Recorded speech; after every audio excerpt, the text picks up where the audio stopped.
dernière méditation, nous avons parlé ensemble de ce qu'est le baptême.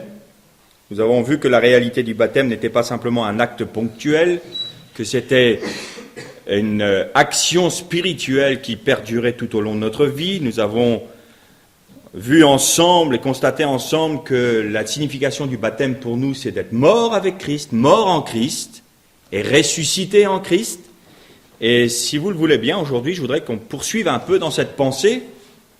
Ça va continuer la méditation sur le baptême, mais la réalité de ce qu'est la résurrection, parce que nous pouvons nous tromper aussi, et beaucoup de chrétiens se trompent parce que si on veut, définir un chrétien, on pourrait dire qu'un chrétien est un homme ou une femme rempli de paradoxes. Il y a un paradoxe, il y a une double personnalité chez un chrétien. Un chrétien, à partir du moment où il a accepté de mourir avec Christ, devient une personne paradoxale. Pourquoi je dis ça ? Parce que quand nous ne connaissons pas le Seigneur, nous allons simplement satisfaire nos envies, nous allons satisfaire notre nature charnelle, rien ne va nous limiter, rien ne va combattre contre cela, notre conscience peut être complètement anesthésiée et il n'y a pas de combat, on agit selon nos propres désirs, nos propres envies, quand bien même cela peut faire souffrir autour de nous. Il y a beaucoup d'hommes et de femmes qui s'en préoccupent peu à partir du moment où leur satisfaction personnelle est assouvie, ils ne voient pas de problème à leurs actions. Mais il en est tout autrement d'un chrétien, et donc cela résulte exactement de la nature même, la signification même du baptême, qui est « nous sommes morts à notre ancienne vie, nous sommes morts, notre nature charnelle a été crucifiée avec Christ ». Et donc, on va aller un peu plus loin dans cette pensée-là pour trouver des clés spirituelles qui nous permettront de vivre une vie de victoire, reposée sur la nature même de Jésus-Christ. Et pour cela, je vous invite à lire une première lecture dans l'épître de Paul aux Éphésiens, au chapitre 3, et nous lirons les versets 14 à 21. Éphésiens, chapitre 3, versets 14 à 21. Paul disait « C'est pourquoi je fléchis les genoux devant le Père, de qui toute famille dans les cieux et sur la terre tire son nom, afin qu'il vous donne, selon la richesse de sa gloire, d'être puissamment fortifié par son esprit dans l'homme intérieur. Que le Christ habite dans vos cœurs par la foi et que vous soyez enracinés et fondés dans l'amour, pour être capables de comprendre avec tous les saints quelle est la largeur, la longueur, la profondeur et la hauteur, et de connaître l'amour du Christ qui surpasse toute connaissance, en sorte que vous soyez remplis jusque toute la plénitude de Dieu. Or, à celui qui, par la puissance qui agit en nous, peut faire infiniment au-delà de tout ce que nous demandons ou pensons, à lui la gloire dans l'Église et en Christ Jésus dans toutes les générations, au siècle des siècles. Amen. Et je vous invite à faire une seconde lecture dans l'épître de Paul aux Romains. Épître de Paul aux Romains au chapitre 7. Et nous lirons les versets 22 et 23. Paul disait « Car je prends plaisir à la loi de Dieu dans mon fort intérieur », mais littéralement c'est « selon l'homme intérieur ». Mais je vois dans mes membres une autre loi qui lutte contre la loi de mon intelligence et qui me rend captif de la loi du péché qui est dans mes membres. À partir de ces deux versets, de ces deux passages bibliques, nous avons des réalités spirituelles bien profondes et il ne nous suffit pas de lire cela de manière superficielle pour en retirer la leçon spirituelle qui nous est importante. On constate que l'apôtre Paul parle 2 fois de l'homme intérieur, notre être intérieur. Nous savons très bien qu'à partir du moment où nous avons pris les eaux du baptême avec ce que cela signifie, c'est-à-dire de mourir à notre ancienne vie. Notre frère Pierre nous disait tout à l'heure, si vous espérez vous bonifier ou bonifier un pécheur, nous faisons fausse route. Il n'est nullement question d'améliorer un pécheur pour qu'il soit meilleur. Il est question que un pécheur, mort à son péché, meurt à son péché, et ressuscite en nouveauté de vie. Et l'être humain, l'homme, a la souillure, a la rébellion qui est attachée, je dirais pratiquement physiquement à son corps, et son âme en est souillée. Un jour, nous avons médité, nous avons constaté que l'homme était esprit, âme et corps, et que l'esprit devait conduire l'âme et le corps selon la pensée de Dieu pour penser, avoir les sentiments et agir selon le cœur de Dieu en étant conduit par notre esprit qui était habité par l'esprit de Dieu. Ça, c'est la pensée de Dieu pour l'homme. Seulement l'homme s'est rebellé. Et qu'est-ce qui a pris le dessus? Qu'est-ce qui a pris autorité dans la nature même de l'homme? C'est son âme, ses sentiments. Vous regardez dans le monde aujourd'hui, qu'est-ce que l'on excite chez l'homme? On excite les émotions et les sentiments qui peuvent être satisfaits à travers le corps de l'homme. Mais l'esprit est mort. L'esprit de l'homme qui n'a pas été régénéré est comme mort aux yeux de Dieu. La Bible nous dit, c'est Jésus qui le dit, mais vous êtes, pour Dieu, vous êtes comme morts. Morts parce que spirituellement, sans vie. Et donc, Jésus un jour a dit à Nicodème, un des chefs religieux, lui a dit, si tu ne nais d'eau et d'esprit, tu ne peux pas voir, même pas rentrer, mais voir le royaume de Dieu. Si tu ne nais d'eau et d'esprit. Qu'est-ce que cela veut dire profondément? D'eau, nous l'avons constaté ensemble, c'est le baptême, la signification du baptême. C'est-à-dire que ce n'est pas simplement un acte ou un rite, c'est une réalité spirituelle, baptizo qui veut dire mort perpétuelle à notre ancienne vie avec Christ, en Christ. Et aujourd'hui, nous allons nous attacher davantage à la résurrection. Donc, naître, si tu ne nais d'eau et d'esprit, il est bien question de naissance. Il est bien question d'une nouvelle naissance en esprit. Et c'est là que nous allons comprendre le texte de Paul aux Éphésiens et aussi aux Romains.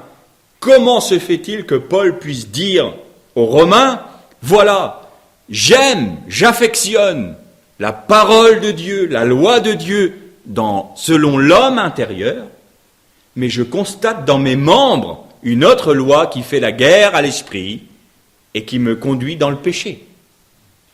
Et aux Éphésiens, il dit, je prie le Père afin que vous soyez fortifiés, où? Physiquement? Que vos émotions soient mieux? Que vos sentiments soient meilleurs? Non, que vous soyez fortifiés dans votre homme intérieur. Qu'est-ce que c'est que l'homme intérieur? Qu'est-ce que ça signifie? Mais à l'homme intérieur, c'est exactement le fruit de la résurrection chez un chrétien. Nous sommes morts à une ancienne nature que l'on appelle la nature charnelle et nous sommes ressuscités selon l'homme intérieur, selon une nouvelle naissance qui est une naissance en esprit. Et qu'est-ce que nous avons? La réalité, la profondeur de cet être intérieur que Christ habite dans vos cœurs par la foi. Qu'est-ce qui est ressuscité en nous? Qu'est-ce qui a donné la vie à notre esprit, si ce n'est la nature même de Jésus-Christ, ressuscité? Et là, nous retrouvons un autre texte biblique que j'affectionne tout particulièrement, qui est Galates 2:20. Ce n'est plus moi qui vis, c'est Christ qui vit en moi. L'homme intérieur, c'est la nature même du Christ ressuscité en notre esprit. C'est ce contact avec notre esprit qui lui donne la vie. Et à partir de ce moment-là, nous devenons un être spirituel vivant, éveillé, réveillé par la nature même du Christ, par l'esprit du Christ qui nous habite, et nous pouvons satisfaire le cœur de Dieu selon notre être intérieur, selon l'homme intérieur. Alors je disais au début de cette méditation que le chrétien était un être paradoxal parce que nous constatons quand même que dans nos membres, il y a une lutte, il y a une autre loi qui agit en nous pour faire la guerre à cet homme intérieur, à cette nature divine, à cette nature spirituelle. Alors c'est pourquoi Paul dit, voilà, je prie afin que vous soyez fortifiés dans votre homme intérieur, de manière à quoi? Qu'est-ce qu'un chrétien mature? Est-ce un chrétien qui accomplit des miracles? Est-ce un chrétien qui va ressusciter les morts? Est-ce un chrétien qui va, ne plus jamais, il va maintenir une telle rigidité dans sa vie chrétienne qu'il va satisfaire pleinement la loi de Dieu? Est-ce que c'est ça le vrai chrétien? Le vrai chrétien, c'est pas celui qui va faire des miracles. C'est pas celui qui va se trouver très beau, très saint. C'est celui qui va manifester les fruits de l'esprit. Et il n'y a pas d'autre, reconnaissance dans la maturité spirituelle que celle-là. Si nous avons suffisamment notre être intérieur qui a été fortifié, c'est notre être intérieur qui va prendre autorité dans notre vie et donc qui va faire taire notre chair. Et je fais bien une différence, il y a un distinguo et nous allons le voir un peu plus, nous allons développer ce point-là tout à l'heure. La nature charnelle est morte, mais notre chair peut demeurer. Et c'est là que beaucoup de chrétiens font fausse route et se demandent ce qui se passe dans leur vie. Parce qu'ils ne comprennent pas quelle est la nature du combat qui vit en eux. Ils se disent, mais ma nature charnelle est crucifiée, alors comment ça se fait que ma nature charnelle se manifeste? Non, il y a une différence et nous allons la voir tout à l'heure. Or, la nature charnelle est morte. Elle est crucifiée avec Jésus-Christ. Elle n'a plus rien à faire. Elle ne peut plus agir. Elle est morte. Et ça, il faut que on le soit conscient de cela. Il faut que l'on soit convaincu de cela. Parce que Satan va essayer de nous amener dans un mensonge qui est de dire, non, la Bible ne dit pas la vérité. Ta nature charnelle n'est pas morte. Et si nous croyons ce mensonge, nous faisons taire, nous entravons l'homme intérieur, notre esprit. Nous entravons la vie du Christ en nous. Et nous ne pourrons pas vivre dans la victoire. Et les défaites vont donner, entre guillemets, raison aux mensonges de l'ennemi. Et nous allons vivre de défaite en défaite, de découragement en découragement, et ça peut même aller dans l'extrême jusqu'à être complètement découragé de la vie chrétienne et d'abandonner. Or, aujourd'hui, l'objectif que nous avons et que je pense que le Seigneur veut nous mettre sur le cœur, c'est de dire, attention, je vous donne les clés pour déjouer les pièges du diable qui veut vous empêcher de vivre une vie de victoire. Alors soyons bien conscients de cela. Notre être intérieur, c'est la vie du Christ en nous qui a réveillé notre esprit, c'est notre être spirituel. C'est cette nature-là qui, devant Dieu, est parfaite et sans tache. Il y a en nous, qui avons accepté le Christ, qui sommes passés par les eaux du baptême avec la plénitude de sa signification, il y a en nous une nature qui est sans tache, sans ride, qui est parfaite, qui est l'épouse du Christ, parce que de la même nature que Christ. Maintenant, notre difficulté, entre guillemets, c'est de faire en sorte que dans notre vie de tous les jours, dans la pratique, ce soit cette nature-là qui prenne autorité et non pas notre chair. Et c'est là où réside la difficulté. Et c'est là où Satan va essayer de nous induire dans le mensonge, nous introduire dans le mensonge. Si nous disons avec la Bible, je suis crucifié avec Christ. Ce n'est pas, je pense, j'espère, je souhaite être crucifié. C'est un acte accompli il y a 2000 ans. Il y a 2000 ans, quand Jésus, on lui a enfoncé les clous dans les membres et qu'il a expiré, vous mettez votre nom et vous dites, je suis mort à ce moment-là, à mon ancienne vie. J'étais en Christ crucifié. Ma vieille nature est en Christ crucifiée. La croix n'est pas vide. Sur la croix, il y a votre nature charnelle, il y a ma nature charnelle, et elle est morte. Elle ne peut plus agir. Elle est clouée au bois d'infamie. Elle est maudite. Et elle est morte. C'est un fait accompli. Donc nous pouvons confesser cela de manière véritable. Je suis mort à mon ancienne vie. J'ai été crucifié avec Christ. Et maintenant, la nature de la vie de résurrection. Ce n'est plus moi qui vis, c'est Christ qui vit en moi. Je prie de façon à ce que vous soyez fortifiés dans l'homme intérieur. Fortifiés par quoi? Par son esprit. Que vous soyez fortifiés par son esprit dans l'homme intérieur. Que le Christ habite dans vos cœurs par la foi et que vous soyez enracinés et fondés dans son amour. Ce texte-là est magnifique parce qu'il résume Il résume la vie chrétienne de manière si parfaite et si concise. On a lu 3, 4 lignes, 5 lignes, et je suis convaincu qu'on ne peut pas faire le tour de la profondeur de la révélation divine dedans. C'est merveilleux ce texte.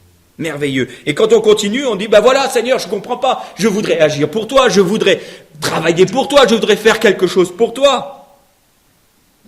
Et là, le texte qui nous dit, or, à celui qui, par la puissance qui agit en nous, il est bien question de puissance, la puissance de la vie de résurrection du Christ, peut faire infiniment au-delà de tout ce que nous demandons ou pensons.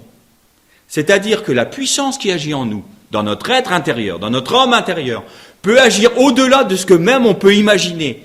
Il est illimité dans son action, illimité dans son œuvre. Et nous, par nos pensées les plus folles, nos désirs les plus fous, en disant « Ah Seigneur, si on pouvait agir », on est encore en train de limiter l'Esprit de Dieu. Nous ne sommes plus dans le domaine du fini, nous sommes dans le domaine de l'infini. Or, qu'est-ce qui va limiter cette puissance infinie? C'est notre foi ou notre incrédulité. Soit nous allons nourrir l'être intérieur, notre homme intérieur, soit nous allons nourrir notre ancienne, les séquelles de notre nature charnelle, que l'on appelle communément la chair, notre moi. Qu'est-ce que nous nourrissons tous les jours? Alors aujourd'hui, quelle est la clé? Quelle est la possibilité de nourrir l'un ou l'autre? Alors pour bien comprendre les méandres de ce combat et en avoir toutes les données, il nous faut être très au clair sur la différence qu'il y a entre la nature charnelle et la chair, notre moi. Nous avons dit tout à l'heure que la nature charnelle que nous avons héritée, nous les hommes, qui est la nature de rébellion, la nature charnelle ne peut pas aimer Dieu. La nature charnelle ne peut pas, avoir de l'affection pour les choses de Dieu, parce que la nature charnelle a comme origine le diable. C'est Satan qui est rentré dans l'homme. C'est Satan qui a donné cette nature à l'homme, cette nature dévoyée. C'est parce que l'homme a accepté d'entendre ce que Satan lui proposait et l'a recueilli.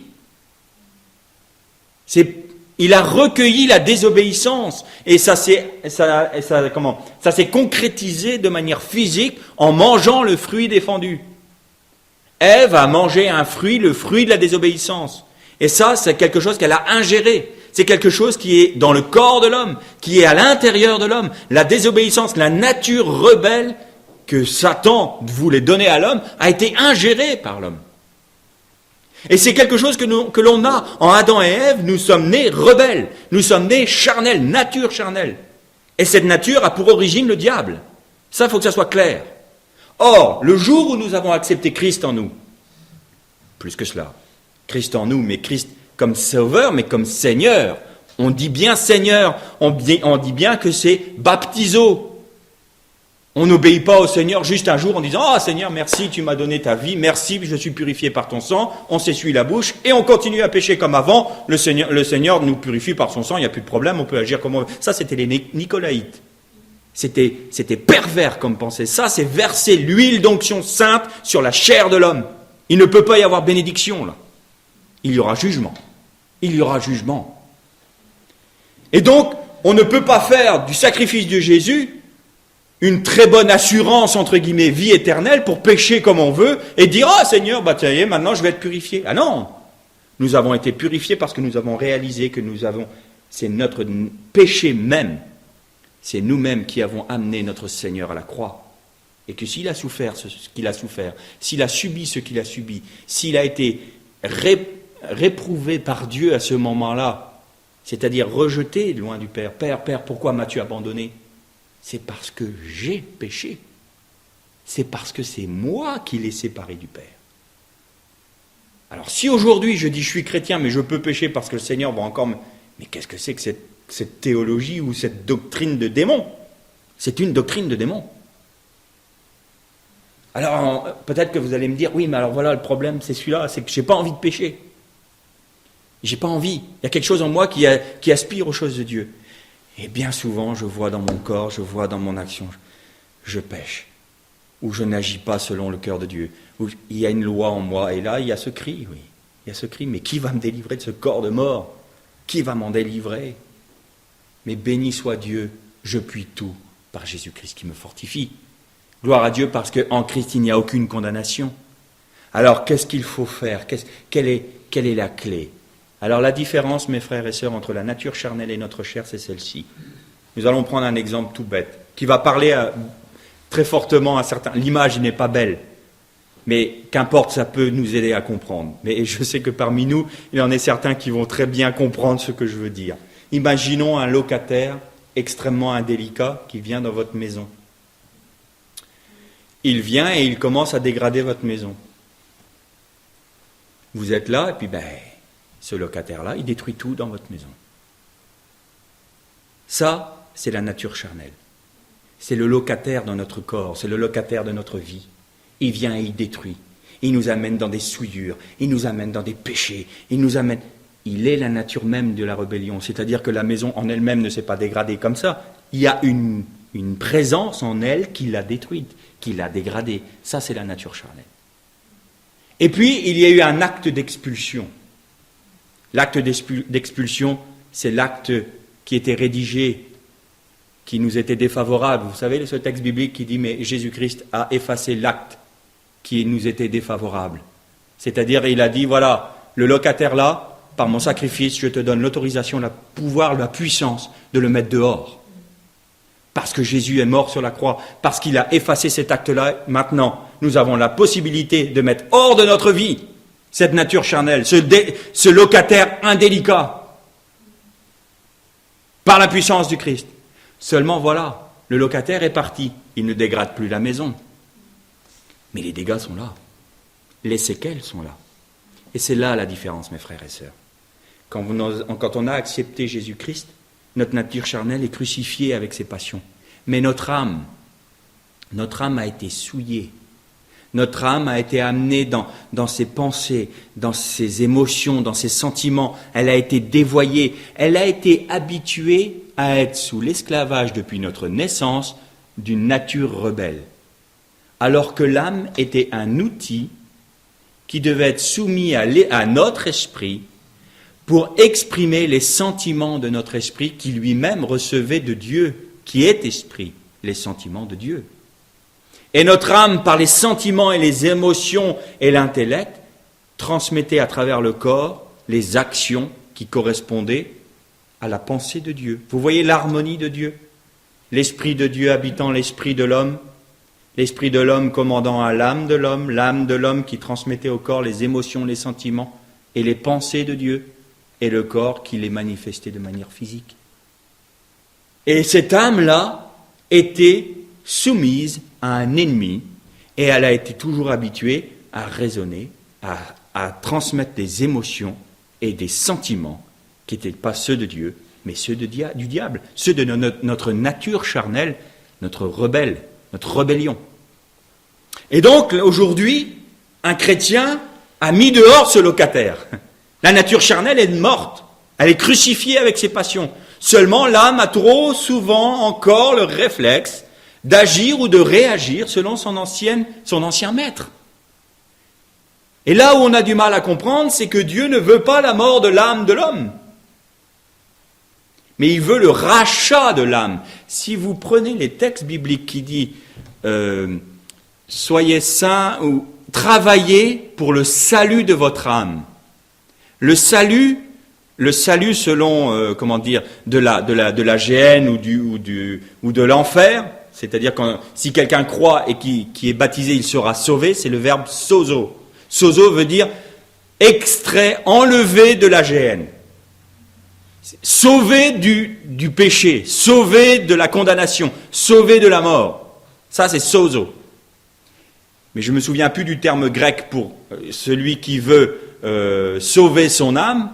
C'est pas le verbe sozo, c'est littéralement celui qui désire racheter son âme. Et là, il y a une nuance très importante. Et il y avait le roi David qui disait « Seigneur, tu restaures mon âme.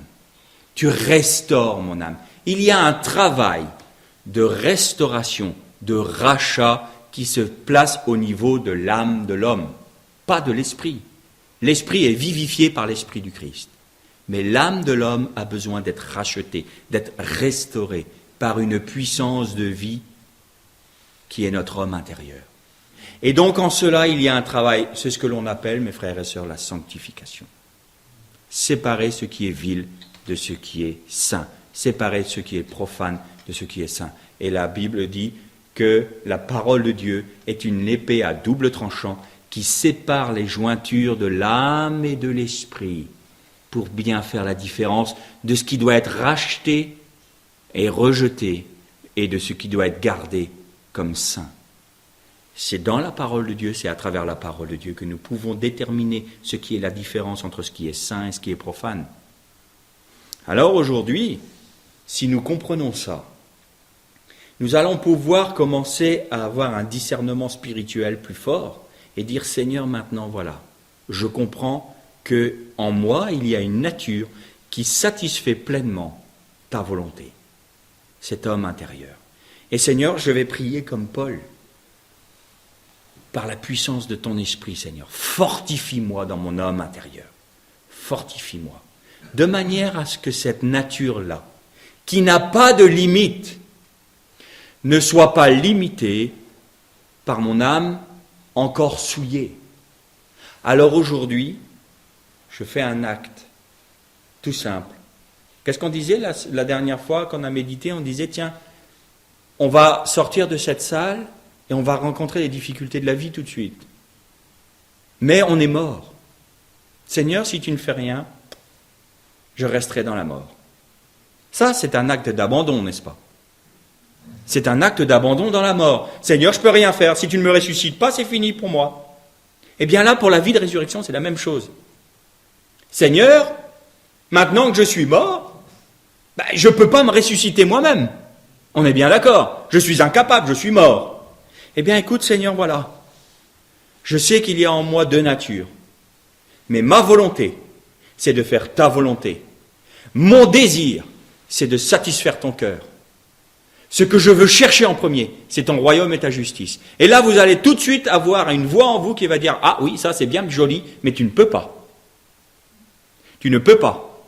Et quand vous allez penser à la nature divine, que vous allez penser aux fruits de l'esprit, tempérance, maîtrise de soi, amour, compassion, eh bien, vous allez peut-être rencontrer tout de suite en sortant quelqu'un qui va vous gifler. Et puis là, le Seigneur va dire, la compassion, c'est joli, c'est magnifique. Et je sais que c'est selon le cœur de Dieu, mais ça, je ne peux pas. Ça, je ne peux pas. Alors, qu'est-ce que c'est? Quelle est la clé? La clé, c'est toujours l'abandon. C'est toujours l'abandon.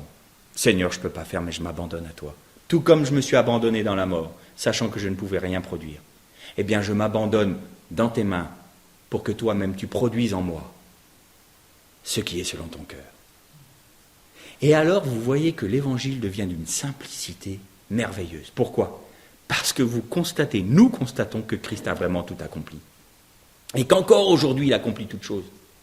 Seigneur, fortifie-moi dans mon être intérieur. Seigneur, je veux nourrir cet être intérieur. Je me plonge dans la parole de Dieu. Je cherche ce qui va nourrir cet être intérieur, cet être spirituel, cette nature divine, la vie du Christ qui est en moi. Il me faut la nourrir. Et le Seigneur va utiliser sa parole pour émonder. Parce que nous ne sommes pas capables de faire la différence de ce qui est saint et profane. Il nous faut, un guide. Et le guide, c'est le Saint-Esprit. Mais le Saint-Esprit va nous conduire dans quoi? Dans la parole de Dieu, pas ailleurs.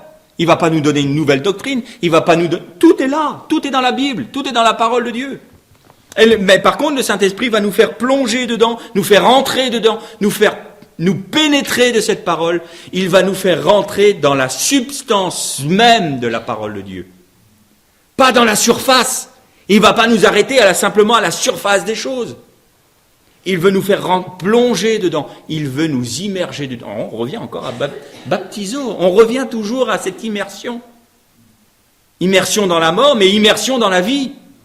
Et tout est en Christ.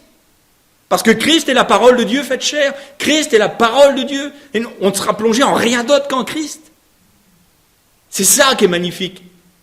C'est ça qui est merveilleux. Parce que la victoire, on l'a forcément puisque Christ est vainqueur. Et si nous sommes plongés en Christ, nous sommes forcément vainqueurs. Et la vie de victoire, elle est là. Alors il y a un danger pour les chrétiens.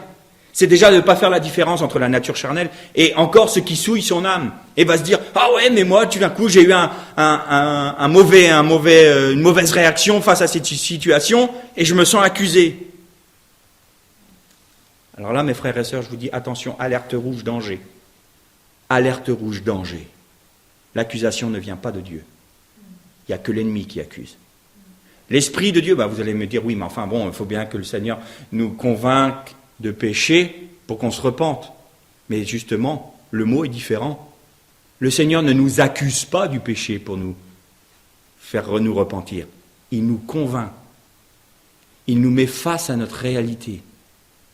Mais il ne nous accuse pas. Vous voyez la différence entre quelqu'un qui va tellement exposer notre péché qu'on va être obligé devant nous de dire « Ah ben oui, évidemment.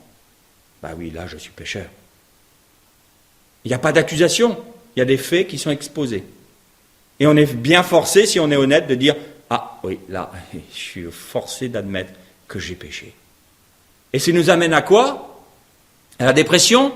Ça nous amène à la désespérance? Non, parce que tout en nous convainquant, le Seigneur nous apporte la solution qui est la croix du Christ. Par contre, si vous prêtez l'oreille à l'accusation, mes frères et sœurs, vous allez plonger dans la dépression, vous allez plonger dans la désespérance. Et vous allez dire à quoi bon? Ça ne sert à rien. Je suis pourri, je suis méchant, je suis mauvais, il n'y a rien de bon en moi, c'est impossible, je ne pourrai jamais être chrétien. Et tout ça, vous savez ce que c'est ces paroles-là? C'est les paroles que Satan vous insuffle et vous soumet. De manière à faire quoi? À ce que vous lâchiez prise, que vous abandonniez ce que vous avez accepté. C'est ça l'objectif. Vous voyez la différence qu'il y a entre l'accusation et la conviction?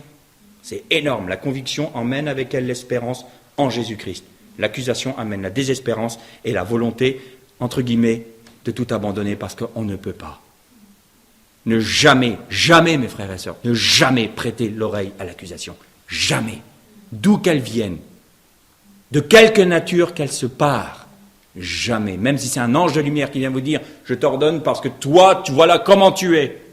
Ça, le doigt accusateur de Satan se porte sur vous et vous dit, voilà comment tu es condamné. Et moi je dis à Satan, t'as raison, mais c'est de ta faute. Mais tu es mort, tu as été vaincu à la croix. Maintenant, c'est pas moi que je vais regarder, c'est pas ma faiblesse que je vais regarder. Ah, certainement pas. Je vais certainement pas me parer de ma vertu pour dire que je suis bon. Mais par contre, je vais me parer de la vertu d'un grand vainqueur qui est Jésus-Christ. Il est mort sur la croix et la mort a été engloutie dans la victoire. Alors si tu veux avoir affaire à moi, Satan, va voir mon avocat. Mais pas moi. Je ne te parle pas. Je ne veux pas discuter avec toi. Tu es un menteur. Et là, vous rentrez dans la vie de victoire parce que vous honorez la parole de Dieu. Nous honorons la parole de Dieu. Nous la mettons en avant et nous disons la parole de Dieu est la vérité. Le mensonge de Satan, nous ne l'acceptons pas. Alors parfois, c'est difficile. C'est difficile quand on est frappé par la maladie. C'est difficile quand on est frappé par les circonstances de la vie. Et je voudrais terminer cette méditation par 3 exemples. Premier exemple, on va le prendre dans le livre de l'Exode. Livre de l'Exode, au chapitre 5. Et nous allons lire les versets 6 à 21. Exode, chapitre 5, 6 à 21. Et le jour même, le Pharaon donna cet ordre aux inspecteurs du peuple et aux commissaires. Vous ne donnerez plus, comme auparavant, de la paille au peuple pour faire des briques, qu'ils aillent eux-mêmes se ramasser de la paille. Vous leur imposerez néanmoins la quantité de briques qu'ils faisaient auparavant. Vous ne la diminuerez en rien, car ce sont des paresseux. Voilà pourquoi ils crient en disant « Allons offrir des sacrifices à notre Dieu ». Accabler ces gens de travail, qu'ils aient par là de quoi s'occuper et ne prennent plus garde à des faussetés.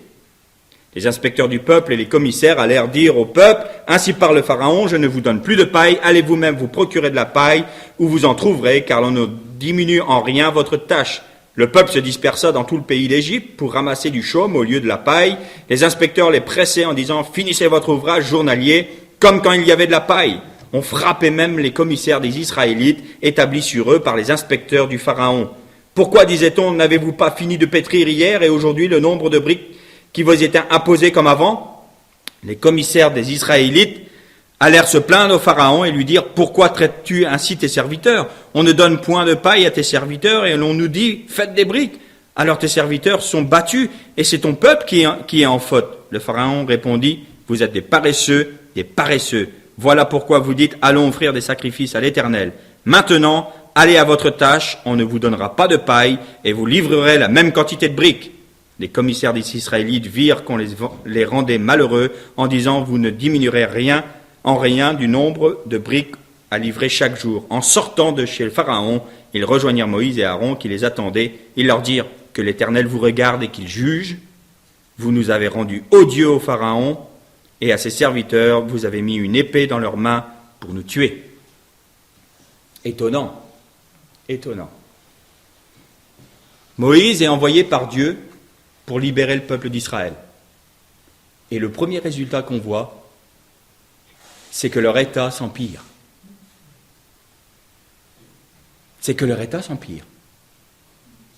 Mais nous ne devons jamais perdre de vue une chose essentielle, mes frères et sœurs, et ça, je crois que c'est un des points les plus importants de cette méditation ce matin. C'est que Dieu va chercher premièrement à se glorifier. Lui. Dieu veut retirer la gloire des hommes. Pourquoi ? Parce que les hommes l'ont désavoué en se rebellant contre lui. L'homme, par le choix qu'il a fait, et par cette pérennisation de cette rébellion, est un témoignage vivant de rébellion dans la création. Il ne faut pas que nous nous imaginions que ce que nous vivons s'arrête au niveau terrestre. Nous allons le voir dans le deuxième exemple que nous allons prendre. Job était sur la terre, mais il y avait au moins deux personnes qui le regardaient. Il y avait Dieu et il y avait Satan. Et la gloire de Dieu est intimement rattachée à notre manière de vivre. Si nous sommes enfants de Dieu, notre objectif principal, c'est de glorifier Dieu. C'est de remettre à Dieu ce qui lui est dû, de rendre à Dieu ce qui lui est dû, qui lui a été usurpé par notre rébellion. Et donc là, les Israélites n'ont pas compris cela. On dit, on attend un libérateur, on se dit, Seigneur, j'ai envie de me consacrer à toi, j'ai envie de me livrer à toi, et puis là, tout d'un coup, la tempête tombe, et c'est pire qu'avant. Je recevais un mail d'un frère africain qui me disait, alors là, cher frère, expliquez-moi, je comprends plus, j'ai demandé au Seigneur, je sens le besoin de me consacrer à lui, et maintenant, j'arrive même plus à prier, même plus à lire ma Bible, même plus à me consacrer à lui, et pourtant, j'en ressens le besoin. Mais c'est normal.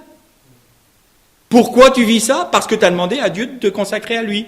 Mais c'est paradoxal, n'est-ce pas ? Seigneur, bénis-nous, on veut se consacrer entièrement à toi, fais des miracles. Tu veux te consacrer à moi ? Alors tu vas être amené dans un état terrible. Parce qu'il faut que tu comprennes que tu meurs.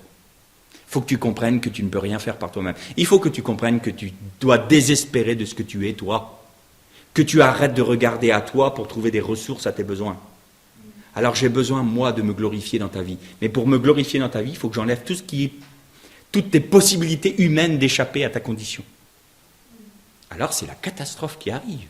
Et on se dit, on ne comprend pas. Avant que je prenne cette décision de me consacrer au Seigneur, j'arrivais à lire ma Bible, j'avais ma petite vie chrétienne, j'allais au culte, je priais, je chantais des cantiques avec joie. Et maintenant j'ai un esprit abattu, j'ai du mal. Quand il faut lire la Bible, j'ai du mal. C'est comme s'il y avait une torpeur sur moi. Quand je commence à prier, je m'endors. Mais je suis en pleine forme et au moment où je prie, je m'endors. Mais qu'est-ce qui se passe ? Ce qui se passe, c'est que Satan vient vous laminer. Satan, il veut étouffer ça.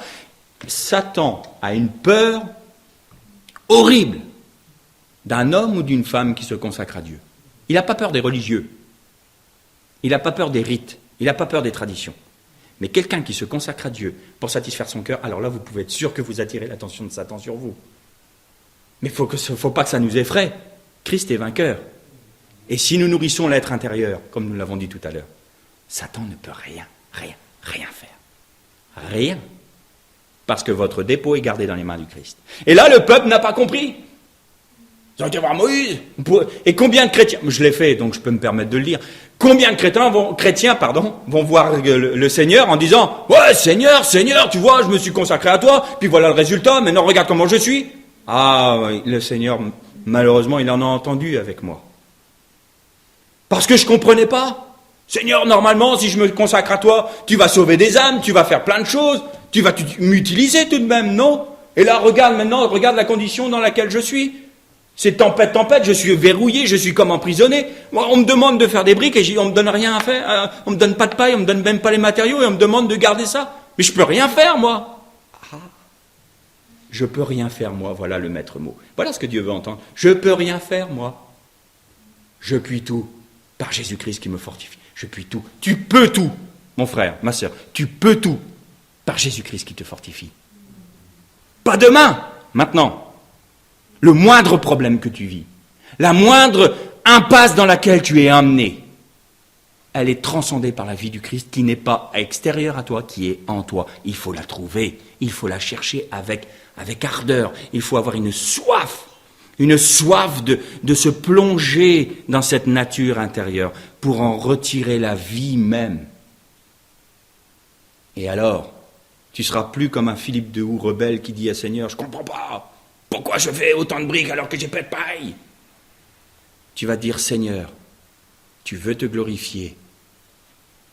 Alors, si c'est impossible à faire des briques sans paille, je pourrais le faire parce que c'est toi qui vas agir en moi. Vous voyez la différence?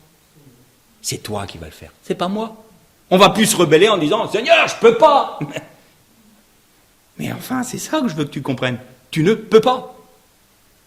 Et donc, mais ça c'est souvent le début de la vie, de ces choses, le début quand on commence à toucher cette vie intérieure. On réagit comme ça parce qu'on ne connaît pas.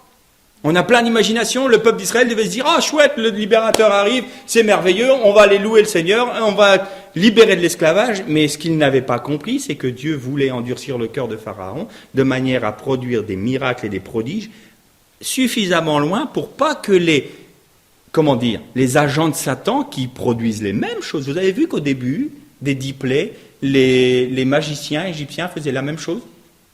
Il faut que Dieu mette un terme, même au plus vil des méchants, en disant « Je suis Dieu ». Et par ma manifestation de puissance, tu es obligé de ployer le genou devant moi et de reconnaître que je suis Dieu. Il arrivait un moment où les magiciens égyptiens ont dit à Pharaon « Là, on ne peut plus. On ne peut plus. On arrive à un degré où on ne peut plus. » Il est Dieu. Il est Dieu. Point final. Il est le maître souverain. Point final. Toutes les bouches se ferment. Toutes les bouches se ferment. C'est ce que Dieu veut.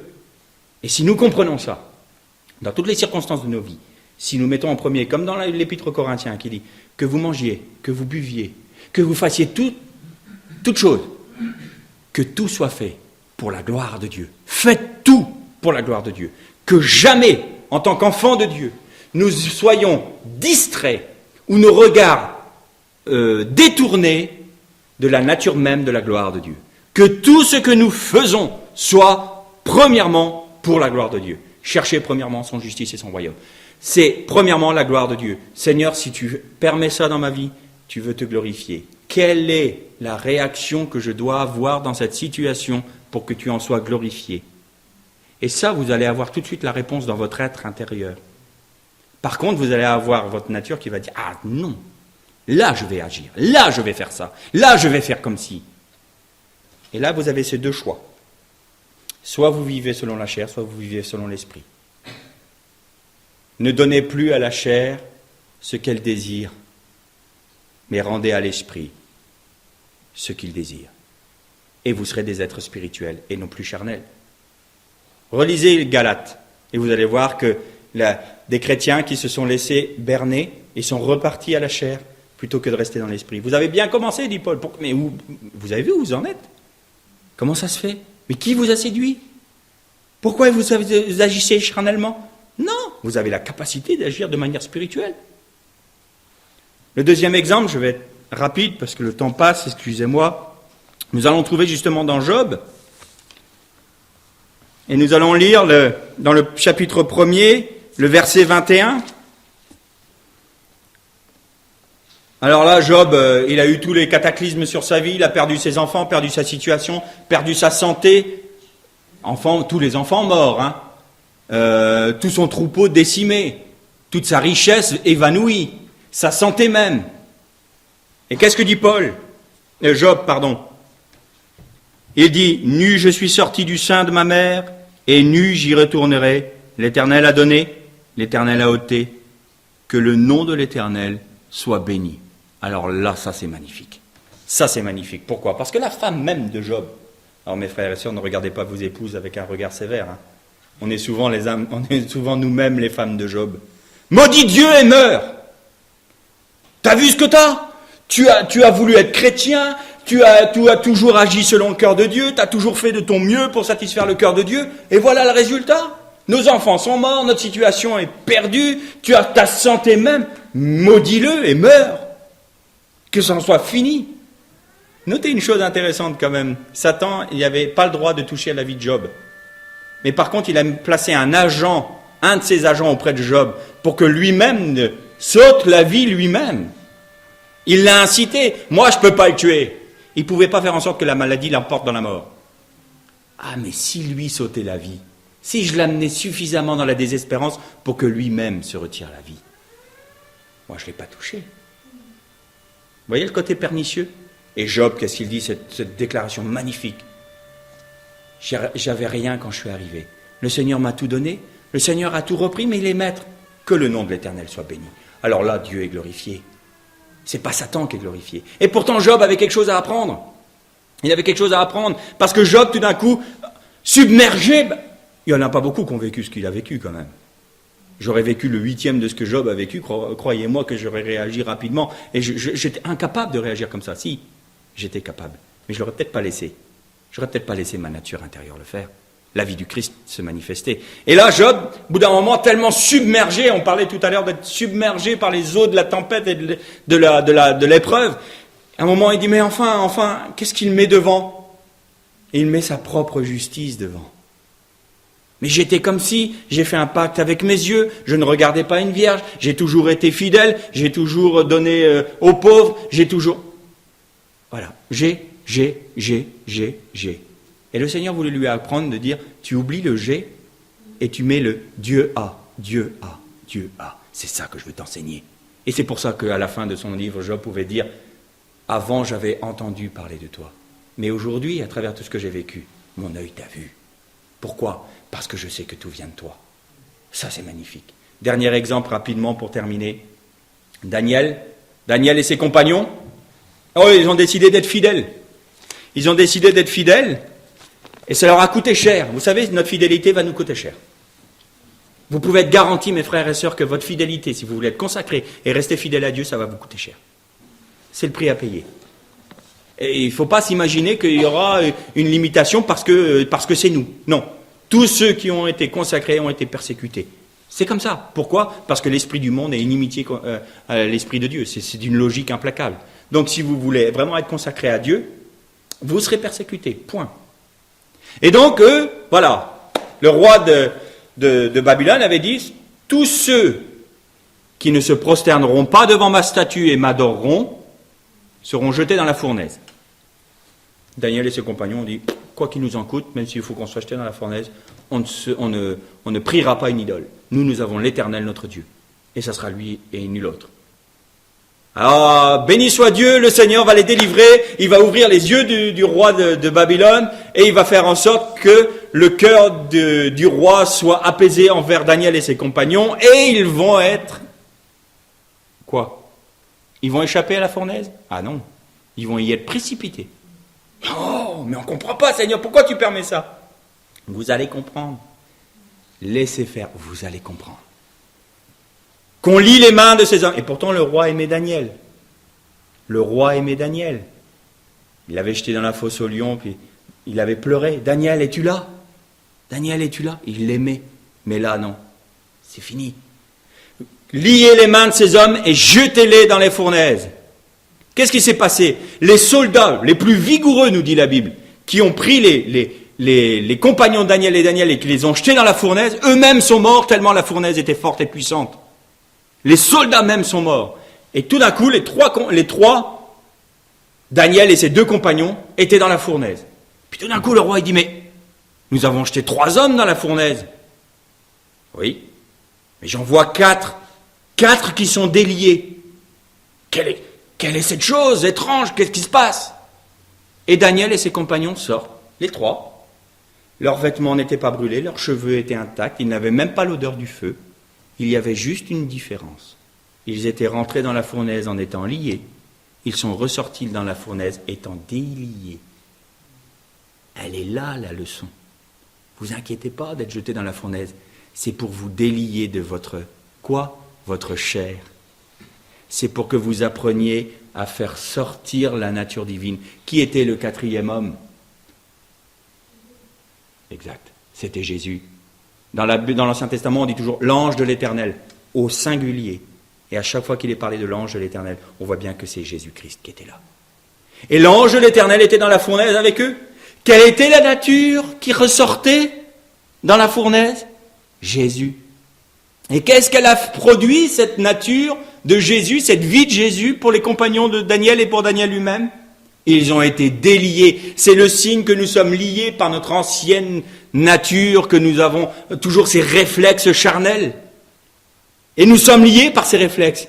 Alors le Seigneur va permettre parfois des épreuves dans nos vies, de manière à ce que nous expérimentons notre foi en Jésus-Christ, que nous la mettions à l'épreuve, que nous puissions constater par des faits que c'est la parole et la vérité. Parce que autrement, on ferait que simplement une doctrine, c'est comme ça. Logiquement, ça doit se produire comme ça. Mais il faut le prouver dans les faits, dans les actes. Et le Seigneur va nous amener dans des situations impossibles, ingérables, et c'est le miracle de Dieu. Et nous sommes liés par nos pensées, nous sommes liés par nos réactions, nous sommes liés par nos sentiments. Et quand nous avons constaté dans une épreuve dans notre vie que Dieu a répondu, que Dieu nous a permis de vivre la vie de résurrection, nos liens sont défaits et nous sommes libres. La vérité nous a affranchis. La vérité nous a affranchis. C'est pourquoi Pierre pouvait dire, ne vous inquiétez pas des épreuves qui vous arrivent, mais réjouissez-vous plutôt, parce que ça vous donne la possibilité, l'opportunité de manifester la vie du Christ en vous, de manifester la nature même de l'homme intérieur. Parce qu'une fois que vous avez accepté la mort baptiso, que vous êtes resté dans la mort en laissant Dieu agir pour vous ressusciter, pour manifester la vie de résurrection, il faut que cette nature-là croisse en vous, qu'elle s'épanouisse et que votre âme soit rachetée, soit débarrassée de toutes ces scories et de ces impuretés de la nature charnelle que la nature charnelle lui a mises. Et elle va être nettoyée, purifiée, elle va être rachetée, restaurée. Et vous allez devenir des hommes et des femmes matures spirituellement. Plus votre vie va avancer, et plus vous allez grandir en Christ, plus dans sa connaissance, plus vous allez manifester la vie du Christ. En somme, vous allez être rendu semblable à l'image du Christ par la puissance de l'Esprit de Dieu en vous. C'est ça. C'est la vie de résurrection. Et à partir du moment où nous laissons cette nature divine se manifester en nous, nous avons une autorité. Nous sommes assis à la droite du Père dans les cieux. Et nous avons autorité sur Satan et sur tous les démons. Parce que ce n'est plus nos pensées, ce n'est plus nos sentiments, ce sont les pensées, les sentiments du Seigneur Jésus, qui lui-même, à qui il a été tout donné. Nous manifesterons, nous disions, Éphésiens disait quoi? Afin que vous soyez remplis de la toute plénitude de Dieu.